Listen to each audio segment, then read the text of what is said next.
This video, we're going over handmade antennas. These are all small companies that basically build their antennas by hand. These are not Chinese antennas that come from a giant factory that spits them out and doesn't test a single one of them. So what we're specifically going over are two companies and one of my own handmade antennas. So this, I'm sure you've all seen before, is the signal stick. This is my overall pick for the perfect, well-balanced antenna. It is not great at anything, but it does do everything evenly. It's a decent 2 meter. It's a decent 70 centimeter. It's not the most compact, but it also doesn't get in the way because of how thin it is and flexible. You can, because this is made out of nitinol, you can theoretically bend it in crazy angles. I have a sample piece somewhere that you can actually bend it, and it usually doesn't get a memory. Sometimes when you take it to extremes, it does get a memory. I actually found it. It's tangled in some cables here. So this is my stash of nitinol. This is actually the high temp and the low temp nitinol. So when it's at its reset temperature, it will bend back to its original position. So here I have the low temp. So this will bend back naturally to its original position at room temperature. When I bend it, it just springs back quite violently. This is the high temp nitinol. It does not return to its original position until it's about 40 degrees Celsius. So when I bend it, it bends just like any other kind of metal. But if I were to take this in the bathroom and hit it with the blow dryer, it would actually straighten out completely perfectly. I accidentally bought this by accident, not realizing that at first, but this is this super elastic, and its reset point is about 20 degrees Celsius, I think. So it springs back quite energetically to its original position. So first, we will go over the signal sticks. I bought these specifically for my Yaesu VX6R. More specifically, the R just means it's the American variant. And the thing I like about, not signal stick, Smileys, is they have their own adapter base. This thing right here. So you can buy different formats for your antenna. This is BNC. So you can buy a whole collection of these moderately expensive antennas and use them on all your radios, whether it's SMA male, SMA female, Motorola, some other weird stuff, or BNC. And with my VX6, I plan on swapping these as I go hiking, and it wears out your port less because you're only using this adapter. So I guess because it's the first thing I grabbed, we'll start with 2 meters. These antennas have two positions. They have a loaded base, but in the down position, they are 1/4 wavelength of their respective. And then when you fully extend it, it is now 5/8 wavelength. And people will say that 5/8 is horrible for HTs because you need a good ground plane, and that's partially true. 5/8 is ideal if you have one out in the yard and you have radials around it, like good radials that are placed properly, and that's like the best that you can get for a vertical. HTs, it's usually not ideal because your only ground plane is your arm and your body, but they loaded the base to where this is actually more resonant if I'm lightly holding my radio versus giving it the death grip. So we'll go down to 2 meters. Let's see, 146.85. VNA seems to like that frequency. Giving it a light grip. Well, now that I say that, it's actually a little too high. 146.85. Let's try death grip. It's a little resonant. SW 2.9. I don't know, maybe I got more metal. The other day, it was spot on. It was right down at the bottom of this SWR, and it was giving me like a 1.5 or lower. Let me extend it off camera. Maybe a little upside down.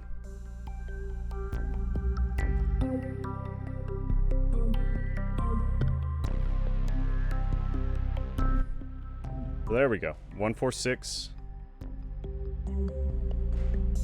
Try not to hit anything. You can see it's on that SWR spike. Now this auto scales that the SWR spike looks a lot smaller, but it's still at about 2.7.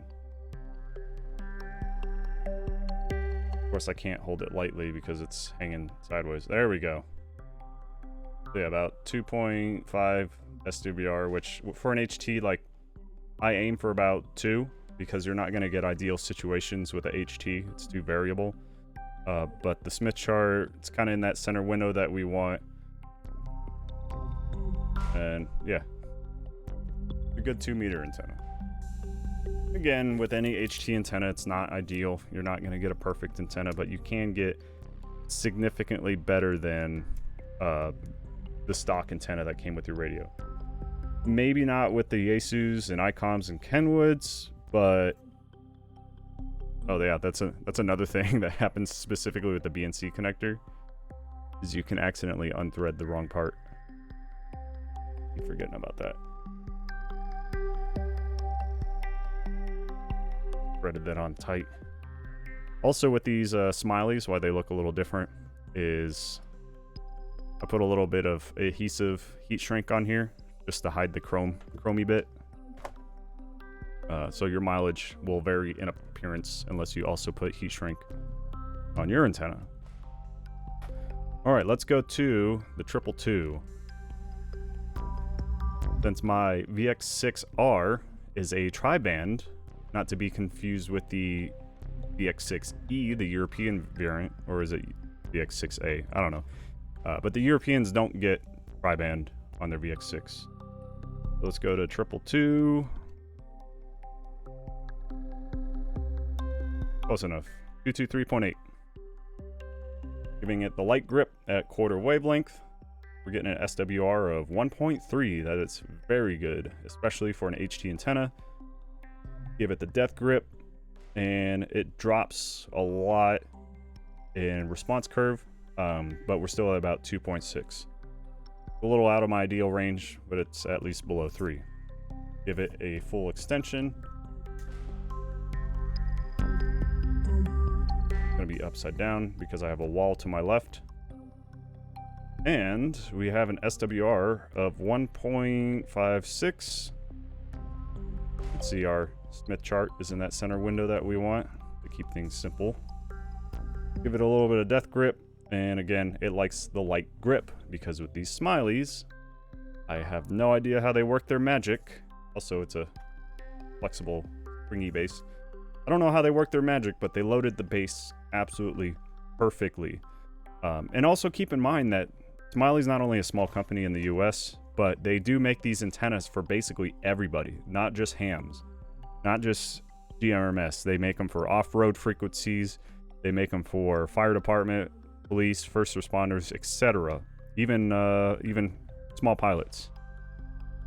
Not small like in stature, but you know, like the amateur pilots.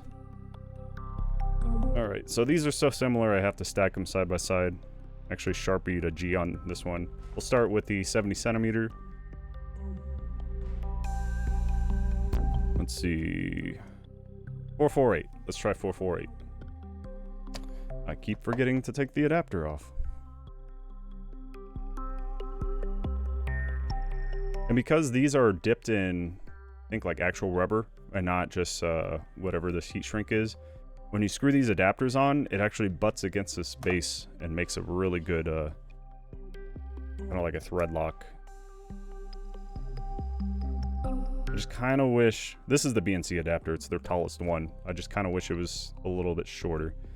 All right, so 70 centimeter antenna. This is one thing I instantly found a problem with. In the down position, it's supposed to be 1/4 wavelength, but this is more like 2/5. It's a little bit too long. So you can see in the down position, it is not resonant. It is resonant in the military airband, I guess, if you want to listen to that. But when we fully extend it, again, I'd be able to There we go. Got a monitor. Nope. Also have monitors to my left side, and I don't want it to be near a metal mass. Oh.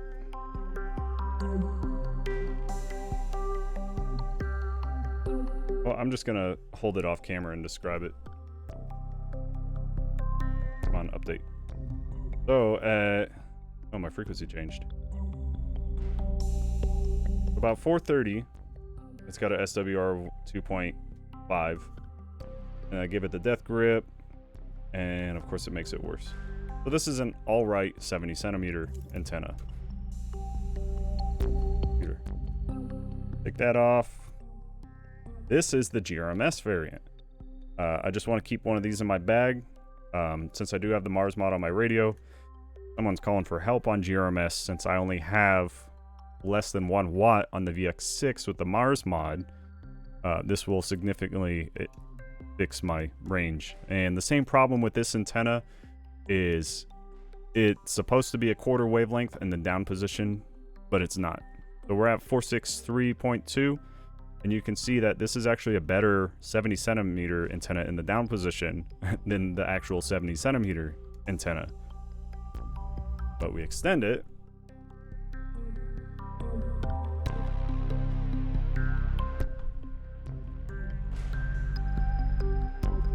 I think it's the metal arm on my microphone stand. Yeah, I have to do it this way. And we can see that it is indeed resonant on GMRS. Granted, the SWR is about 2.4. The Smith chart's a little bit low, but it's working. Again, there's better GMRS antennas out there. I always recommend the 771G. And just for G-Whiz, this is being resonant again on about 190. Isn't very useful. So those are the Smiley antennas. My next handmade antenna is the signal stick.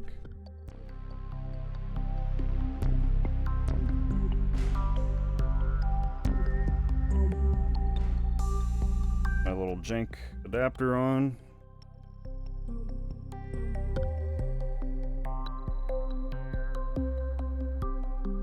This is a signal stick. It's made out of nitinol. It's supposed to be a perfect or a compromised blend between 2 meters and 70 centimeters. There's only one position. There's a fairly long antenna, but because it is so flexible and durable, it doesn't really get in the way too much. And I primarily use this as a 2-meter antenna because it pretty much is a monoband 2-meter antenna at quarter wavelength, and it also kind of works as a 3/4 wavelength antenna on 70 centimeters. So we can see here as it's pointing to the right side, we got at 146.85. Well, now I move it away from my MacBook, and it's significantly different. SWR is not great, but I give it the death grip, like you're holding onto an HT. And we got an SWR about 2.5. And our Smith chart is in the window.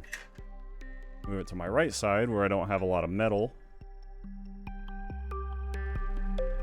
And with a light grip, we're getting... Oh, it just changed.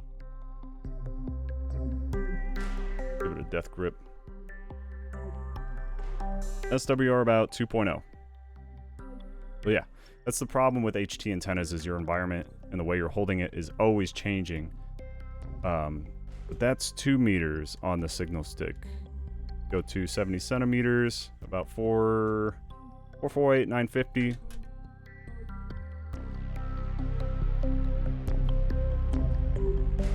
Getting about 5.3 SWR, and with the light grip, about 4.7. So it's basically a 2-meter antenna, but you can still use it on 70 centimeters if you want to.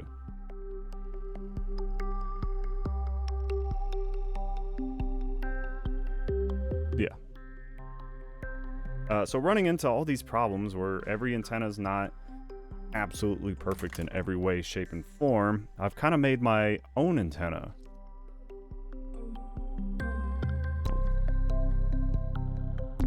Yeah.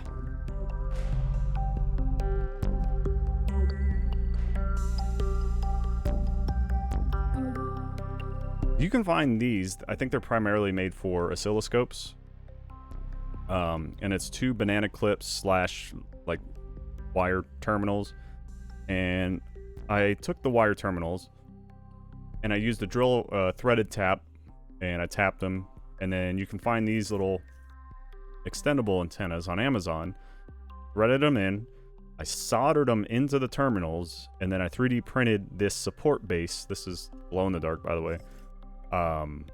To basically support it, because my first variant, I was messing with it and it stripped out the threads by bending it to the side too much. So these use the rest of the banana clip with the threaded caps to basically use them as leverage to support the rest of the antenna. It does make it a little heavy, but I think it's worth it. Now, you're not going to be walking around with this antenna. This is so if you're doing like a summit call or whatever, and your normal antenna is not quite working, you can whip this out. And because this is a dipole, it doesn't need a perfect ground plane. It's basically the best antenna that you can use on your HT with one hand and holding it. So meaning you're not setting up an antenna. This is still connected to your radio, and you can still use it with one hand. And the way this works is I have a reference on my phone. Well, that's not my phone. Reference on my phone, and I also 3D printed a little cube that has the different frequencies or the different bands and the exact measurements that you need for each band. And you take a tape measure, pull your tape measure out, lock it at the exact length that you need. And I like to put the base of the tape measure here and the tip here, and then I pull it, actually just the base here because it's already extended, and I pull it back until the lip of the tape measure touches somewhere around the center of this post, and then I know it's fully tuned.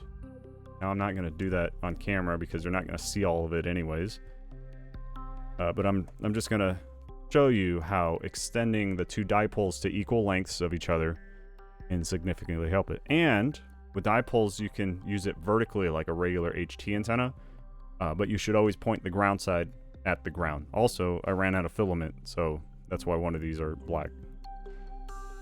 So right now, we can see it's actually very resonant, and it's surprisingly a wide band, about 340, but that's not usable to us. We want, let's say 440.4. So we'll just go one full element.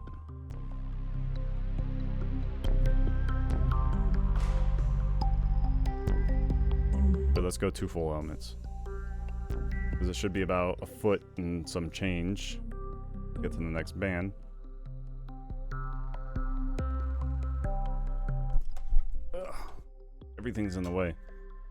And we can see that we significantly lowered where that spike is at. Because as you make your antennas longer, you're going to go lower into the band. So now it's resonant at 158. And it's also bringing this band down about GMRS levels, 166, and SWR 1.5. And as I get longer, it dips down even further. And the other thing with this is when it's fully collapsed, it's actually too long for 70 centimeters in GMRS. But what you can do is, instead of 1/4 wavelength, you can go to 3/4 wavelength and then start hitting 70 centimeters in GMRS again. So that's what I have in my saved chart on how to use this. So if you want the absolute perfect antenna, you're basically going to be using a dipole with either maybe where did it go? You can get this nitinol on Amazon. It usually comes in about, what is it, 5 feet at 1 millimeter thickness, or 1 foot at 2 millimeter thickness. You can get these banana clip BNCs. That's how I just search for it on Amazon, just banana clip BNC. Or not banana clip, banana connector, banana BNC, essentially. We'll pull them up. And then you can get like the 1 millimeter. Make sure you're getting the super elastic that has a return temperature of about 20 degrees Celsius or even lower.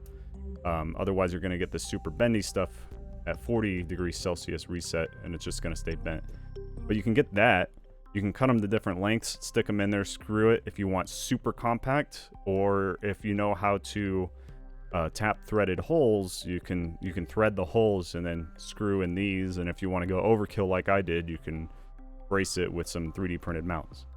But yeah, that's we're going on 20 minutes now. That's my video on handmade antennas.